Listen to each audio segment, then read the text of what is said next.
Okay, you're live. Great, thanks. Hi, this is Mike Dolly. This is a meeting of the Sleepy Hollow Local Development Corp. The date is Monday, February 8th. We'll call the meeting to order. First order of business is to take roll. Can the directors announce themselves? Anthony Scarpati here. Ken Ray here, present. Teresa Esty. Great, thanks. And this is Mike Dolly, as I mentioned. How about staff and legal? Can you guys announce yourselves? Anthony Giaccio's on. This is Mike Curdy from Harris Beach. Good evening. Joan Bucci is on. And Dan Breyer. Great, thanks, everybody. Okay, moving along, we've got the minutes from January 25th to approve. Any changes, comments, questions? Comment. I thought I noticed that Anthony Giaccio was not included as there. Were you there that last week, last 2 weeks, Anthony? Whatever time that was? I'm always there. What do you mean, Anthony? He's listed as present. He was listed as present? Yeah, he's on there Yeah. as present. Okay, great. I thought I run the Zoom. I have to be there. Okay, then I would motion to accept the minutes from the 25th. Second. Thank you. All those in favor say aye.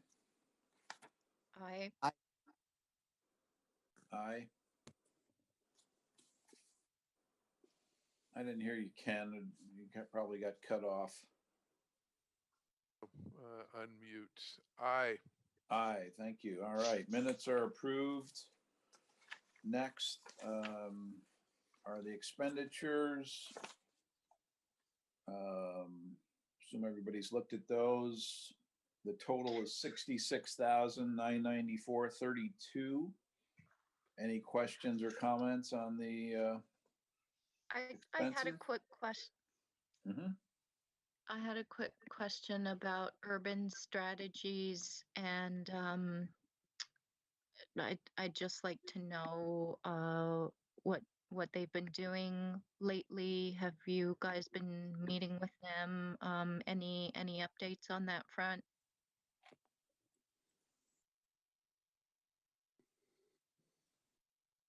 Yes, we have. And in fact, we have asked them to engage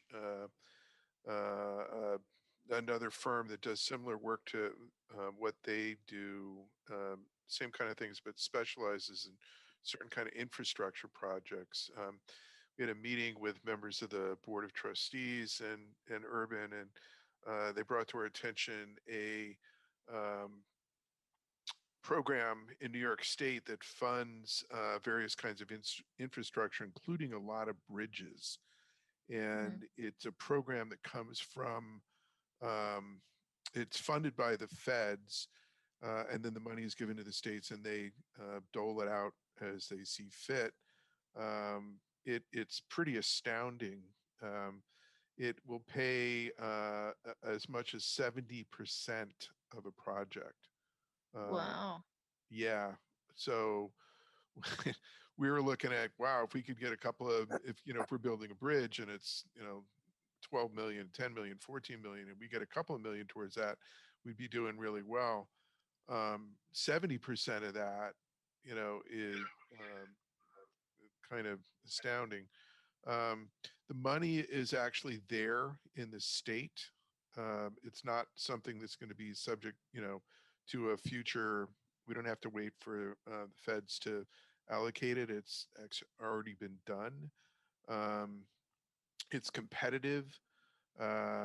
It tends to go upstate, and simply because smaller communities and relatively speaking, bigger needs, with some of the weather disasters that have been happening over the last several years. That seems to be good for downstate people like us, because there's not a lot of call on this, on these funds down here. So they're reaching out to this other firm, going to engage them. It's going to cost us probably about 60 grand over the course of 6 months or so. And talk to the board about that. Everybody's in favor of moving forward with this. So we'll be moving forward. I'm going to be asking you guys on the LDC board to approve that, since we engaged Urban Strategies through the LDC. But it's something that we're quite excited about. We understand that we might not get it. Looks like we have a pretty good shot. And given how much the funding is, it's like, wow, we have to try. We absolutely have to go for this. And then they've also identified a couple of other sources that could potentially, if we got that could go towards the gap. So the funding round is starting now, meaning now is the time to start reaching out to the decision makers and putting our case in front of them. There are people in Westchester County that are part of the decision-making process for the state. We have decent working relationships, if not really good working relationships with them. So again, there's a number of pieces that are already in play that would put us in a good position as we go after this funding. So that's the biggest update with these guys. Yeah. All right, that's good so news. we'll wait to have that officially come back to the LDC for approval, I imagine, right, Ken? Yeah, and it's just okay. something I had intended to raise tonight to, just. And the other work they're doing, Teresa, just so you're clear, is that, they continue to work the other grant opportunities, which you're familiar with. So that's what the existing costs are really associated with their efforts on And that just, front. and just for your information, Teresa and Anthony, Mike too, maybe. We also engaged them separately. The village engaged them directly on a project to evaluate village-owned property to see what, if any, real estate development value it had. So, for example, if we built a new firehouse and and all our companies were in that, what would the existing properties be worth from a development perspective? Same thing with the ambulance corps, same thing with Village Hall Hey, itself. Ken, Yep.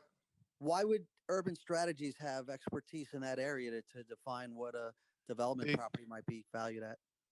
They brought in, they assembled a team to do that specifically for us. And one key part of that was a developer, a person who's worked in both the government side and on the development side as a developer as well. I'll send you a copy of the assessment that they did for us. Interesting. And we'll also include the folks who worked on it and what their background is. And cool. that was Okay, yeah. it was one of the key points for us, was to look at it and say, not what do we think it's worth, but what is a developer, if, so that was that perspective. If I were coming in here and I was trying to, I was going to take this building, would I tear it down? Would I build something? What could I build on it? Yeah. So that we get a market driven estimate on what some of the properties might be worth. Right. Interesting. Yeah, I'd love to see that. So that was and I would just the also village caution, engaged. since I raised Yeah, I it, got that, Mike. it's a confidential document, simply because Sure. obviously if we move forward on any of these projects, we don't want, Yeah, makes sense. well, your guy said it's only worth 10 grand, so I'm Yeah. not going to bid Okay. more than that. So. All right. Need a motion on approving the expenditures? So moved. Second. Second, all those in favor say aye. Aye. Aye. Aye. Okay, they're approved. We have no resolutions tonight. Next would be an update from Dan Breyer. Dan? Yeah, I'll do just a quick update on, phase 1B. Still under suspension, though the site and the settlement continue to be monitored on a monthly basis. We've been continuing to stockpile under a separate on-call agreement with Casal, as I mentioned at our last meeting. And mainly due to weather, we just haven't had the ability to import anything further since the last 5,000 yards that we received towards the middle and end of January. So the numbers of fill remaining have not moved, have not changed. Okay. So moving on to the East Parcel Viaduct. Dan, I'm Cortese. sorry, just quick. So that means the amount that we still need is somewhere in the neighborhood of 30,000? Correct. Yep. Okay. Give or Um, take 50,000. Yeah, give or take a few thousand. Yeah. You can't count the snow. Yeah. Although it might help on the settling. It's not helping on the viaduct. More Definitely not helping water. the viaduct. More water to drain. Yeah, true. Yeah. And so speaking of the viaduct, we've had Cortese since we've engaged them to do the temporary shoring. They were able to make it out over this or during this last storm to remove snow periodically to avoid or limit accumulation to no more than 6 inches at a time. They were out there, I believe this morning, just clearing the snow from Sunday's storm. And they will continue to do so until they have authorization from Metro North and the LDC to begin the physical work.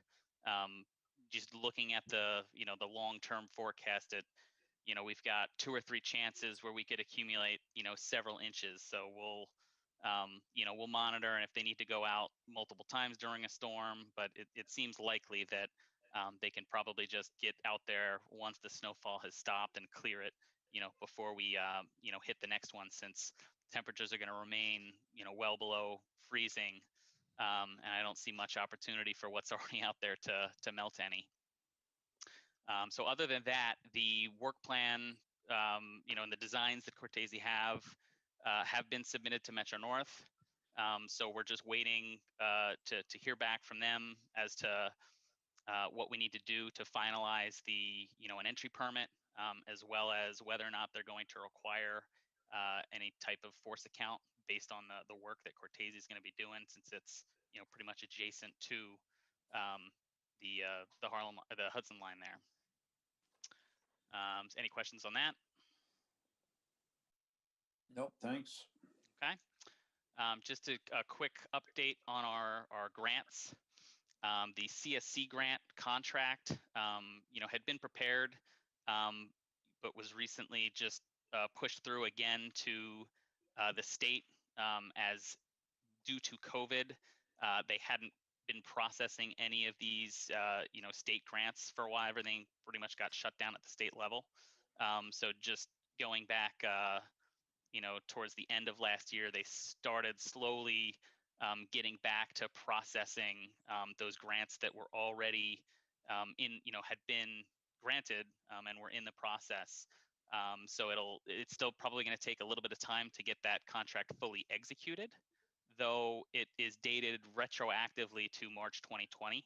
So any funds that are spent towards the development, or have been spent towards the development of the DPW, can be applied towards that grant, from March 2020 through 2025. It's a 5-year. The duration of that grant is 5 years.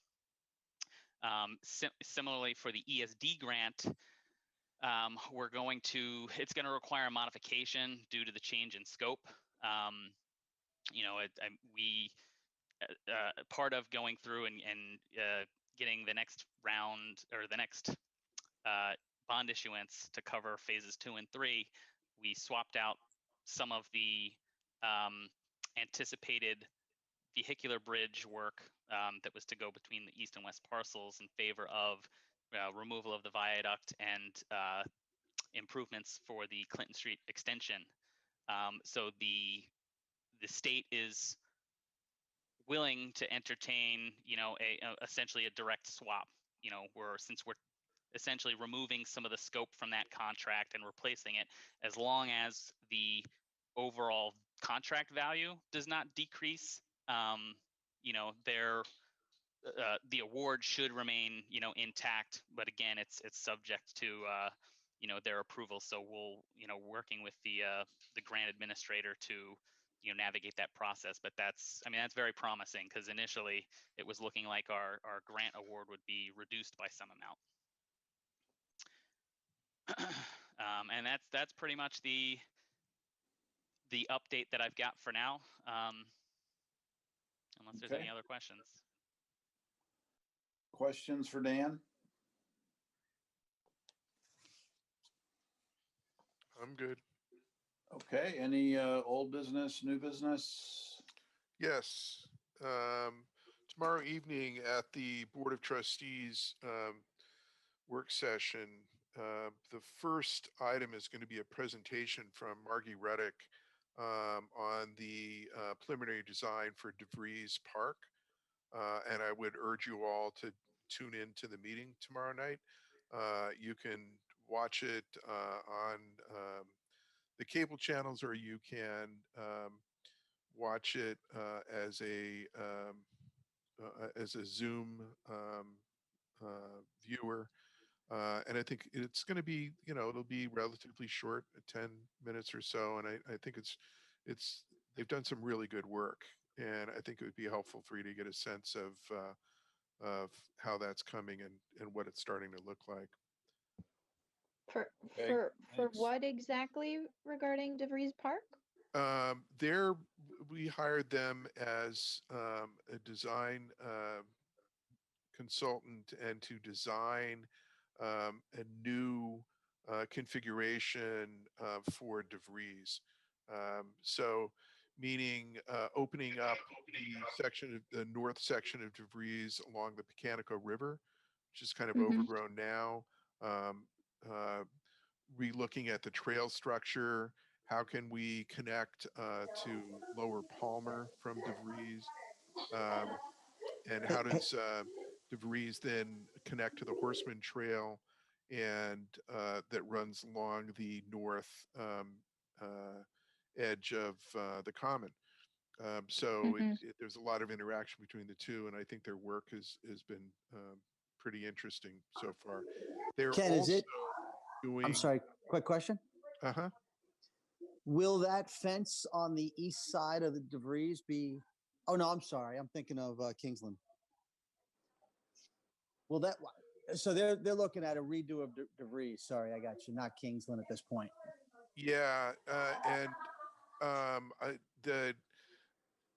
it'll be interesting to see what happens to that fence along Kingsland. Just I think that's probably going to go away. So they're doing. Margie Ruddick's team is doing DeVries. They're also doing the traffic island. Has some other amusing names. By the I'm sorry, always going to call it the Citgo station. Whatever it is now, but the traffic island along New Broadway in front of HHV. So they're doing some design work for us there as well. And we'll likely be taking a quick look at how we integrate along the eastern border of the Common and HHV as well. So I just think it's kind of worth to if you haven't seen any of their work before or not really familiar with them, it'd be worthwhile to see this presentation tomorrow night. Cool. Thanks. Yep. Thanks, Ken. Anything else, folks? I don't have a need to go into exec. Thank you. So if we've got nothing else, I'd Hey, ask Mike. for a motion. Oh, I thought we were going to go into exec. I Oh, spoke to too discuss. soon. Yep, sorry, I forgot. We had one item we needed to discuss, contract negotiations and planning. Yep, okay, so can I get a motion to go into exec session? So moved. Second. All those in Bert? favor say aye. Aye. I Aye. Thank you. I'm saying goodnight. Nothing else will be discussed afterwards. No, just maybe how much we appreciate you attending every one of the meetings. More Good than night. happy to do so. Okay, good night, everybody. Thanks, Good night. Joanne. Bye. We don't have a lot of fans, but it's nice to know that the one we do have is dedicated. Yes. That she is. Good night. Good night. Would you like to end the broadcast? Yes, Mike, thanks. Good night. Good Bye, night, Mike. Joan. Good night, Joan.